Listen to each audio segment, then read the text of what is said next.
All right, let's get straight to it. We're not here to talk about small tweaks or minor adjustments. This is about a fundamental shift in your operating system. It's about you taking absolute command of the one thing that truly determines every single outcome in your life, and that's your inner world. So, let's start with a really critical question. And I want you to be honest with yourself here. Right now, are you the master of your internal state, or are you its puppet? Because that answer, well, it dictates everything that comes next. This right here is the line in the sand. On one side, you've got the unmastered self. They're in a constant state of reaction. A tough client call completely tanks their day. A lost deal sends them spiraling.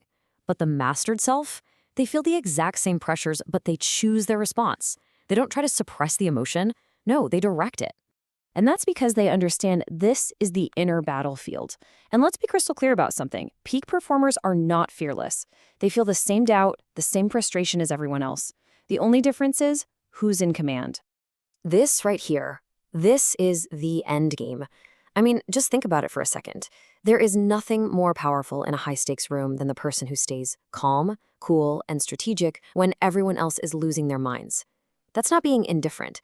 That is command. That is mastery. So the big question is, how do we get there? Well, we start by stop treating our emotions like they're problems we have to get rid of. Instead, we need to start seeing them as raw power just waiting to be harnessed. It's all about learning how to turn fire into fuel. And here's basically how it works. Every single emotion that you think is sabotaging you, it can actually serve you. That flash of anger, it can destroy a deal, or it can give you the fuel you need to break through a wall. That knot of fear in your stomach, it can paralyze you, or it can sharpen your focus to a razor's edge. The emotion is just energy. You get to decide where it goes. So let's take anger. The average person asks, how do I calm down? That's the wrong question. The mastered mind asks, okay, where can I point this energy to create the breakthrough I need? And just like that fire becomes relentless drive. It's the exact same thing with fear. Fear's job is to keep you safe, which, let's be honest, usually means keeping you average. A mastered performer doesn't surrender to it. They see it, they study it, and they use it as a signal to heighten their awareness. And then they command their body to act anyway. Action is always the antidote. And what about pain? The sting of rejection, of criticism. It's gonna happen. For most people, that's a signal to retreat. But for the elite, it's just information. It's a data point that shows you the absolute boundary of your current capabilities. So instead of backing away, you lean in. And that edge, that becomes your sharpening stone. And then there's frustration. This is the big one. This is the exit ramp for almost everybody. But what the elite performers know is that it's not a stop sign, it's a signal of proximity. It shows up most intensely right before a massive breakthrough. If you can just push through it, that friction converts into incredible momentum. Okay, we have to talk about imagination. We tend to dismiss it as this soft skill, something for artists. That is a profound mistake. For a high performer, your imagination is your most precise and powerful weapon, period. Let's just be absolutely clear on this. Your imagination is a weapon. It's active, it's targeted, and believe me, it is shaping your reality every single second of every single day. Which brings us to probably the most important question you could ever ask about this tool. Who are you aiming it at? Because you are aiming it somewhere, whether you realize it or not. See, for most people, the default setting is to aim it squarely at themselves. They spend all day mentally rehearsing failure, picturing rejection, running worst-case scenarios over and over. The mastered performer? They do the exact opposite.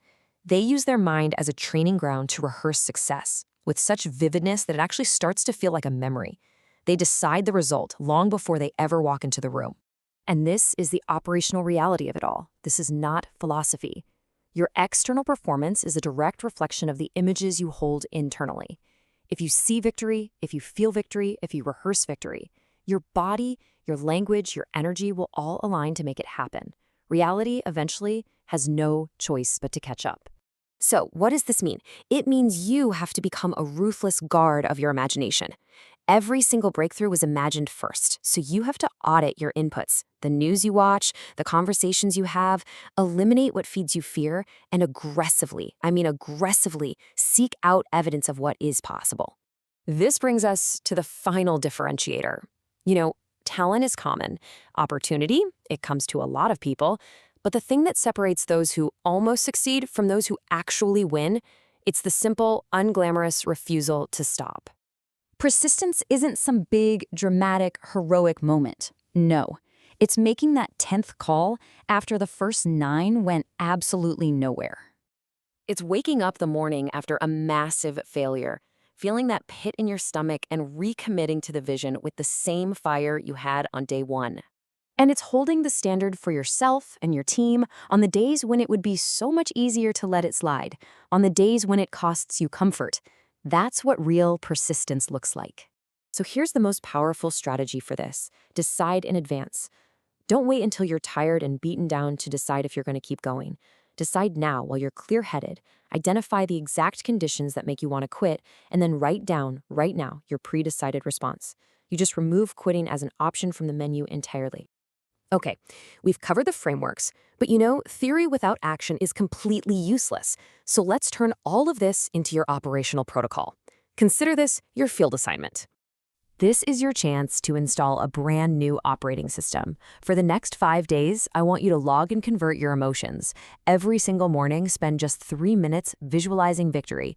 Write a persistence declaration for your most important goal, make it non-negotiable, and finally, do that imagination audit. Find one source of negativity and replace it with fuel. I'm going to leave you with one final question to really chew on. We all have a story we tell ourselves, right? A story about why something is too hard, why we can't persist, why we react the way we do. So, what's the story that's protecting you from the discomfort of the effort required? And, more importantly, is that story actually true?